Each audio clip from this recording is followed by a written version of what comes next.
और एक और बड़ी खबर मिल रही है, यूक्रेन को पहली बार जॉर्डन ने दिए हैं हथियार। जॉर्डन, जी हां, स्ट्रेला 10 डिफेंस सिस्टम के लिए उपकरण भेजे गए हैं।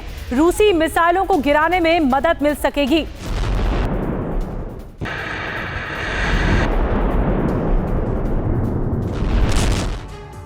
एक और बड़ी खबर आपको बता दें, यूक्रेन के रोबोटिना में भीषण जंग चल रही है। रूसी हमले में यूक्रेन सैन्य ठिकाना तबाह हो गया। यूक्रेन की आर्टिलरी यूनिट पर हमला किया गया।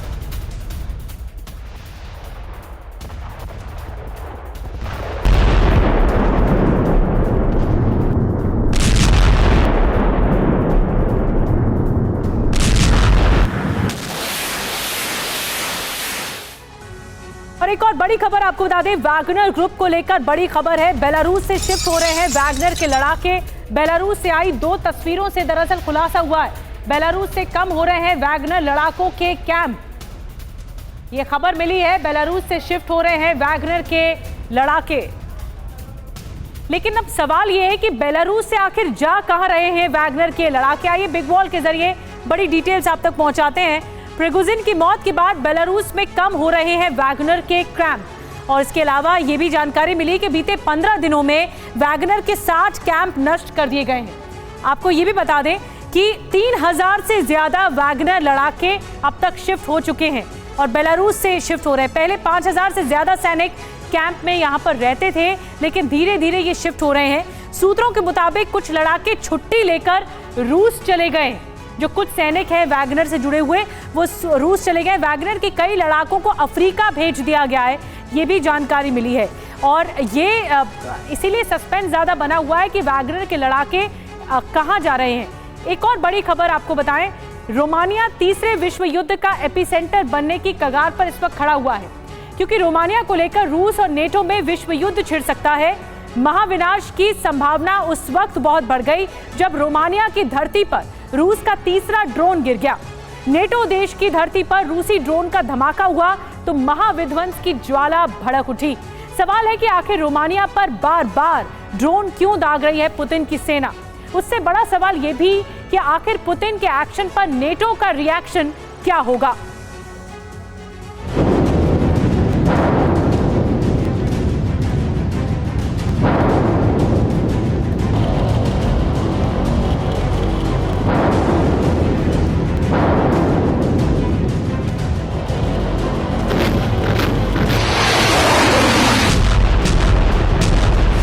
क्या अब रोमानिया की धरती धधकने जा रही है?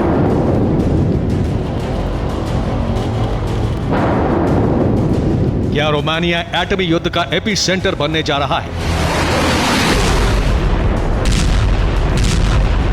क्या रोमानिया में विश्व युद्ध की आग भड़कने वाली है? क्या पुतिन नेटो को जंग के लिए उकसा रहे हैं?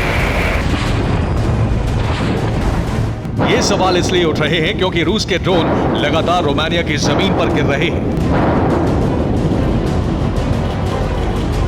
रूस के ड्रोन उसी रोमानिया में गिर रहे हैं जो नेटो देश है। रोमानिया की धरती पर तीसरा ड्रोन गिर चुका है। 2 हफ्तों के अंदर ये तीसरी घटना है। रोमानिया की धरती पर तीसरी बार ड्रोन गिरा तो नेटो आग बबूला हो गया।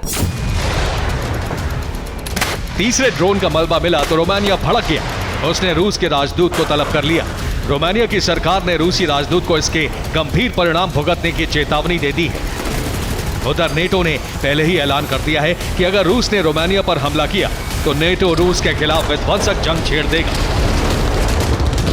लेकिन नेटो की धमकी का पुतिन पर कोई असर नहीं पड़ता। खबर ये कि रोमानिया पर रूस का एक और ड्रोन गिर गया। रूस का ये कदम इस बात के संकेत कर रहा है कि पुतिन रोमानिया में ड्रोन गिराकर नेटो को उकसा रहे हैं।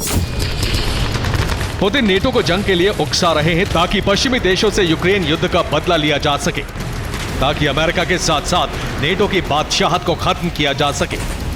ऑपरेशन नेटो को अंजाम देने के लिए पुतिन ने अपना अलायंस बना लिया है।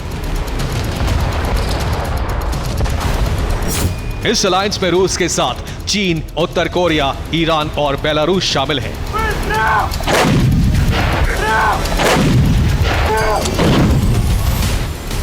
रूस का ड्रोन तीसरी बार रोमानिया की धरती पर गिरा है, इसलिए रोमानिया ने यूक्रेन बॉर्डर के पास अपने एयर डिफेंस सिस्टम को तैनात कर दिया है।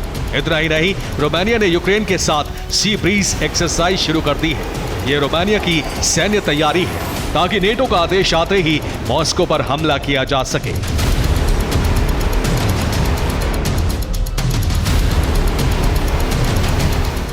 सवाल यह है कि आखिर पुतिन रोमानिया को बार बार निशाना क्यों बना रहे हैं? असल में इस वक्त पुतिन सेना सर्दी में भीषण युद्ध की तैयारी कर रही है। सर्दी में ही यूक्रेन को खत्म करने का प्लान है। यूक्रेन तभी खत्म होगा जब पश्चिमी देशों की सप्लाई ठप होगी।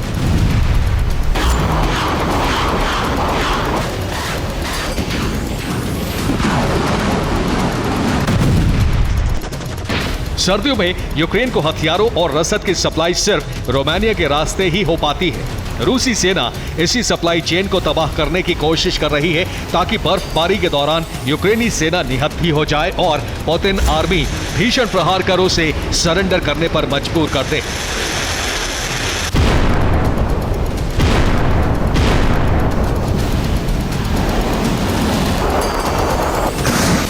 जाहिर है ये तो शुरुआत है। आने वाले वक्त में रोमानिया पर रूसी सेना और भी हमले कर सकती है।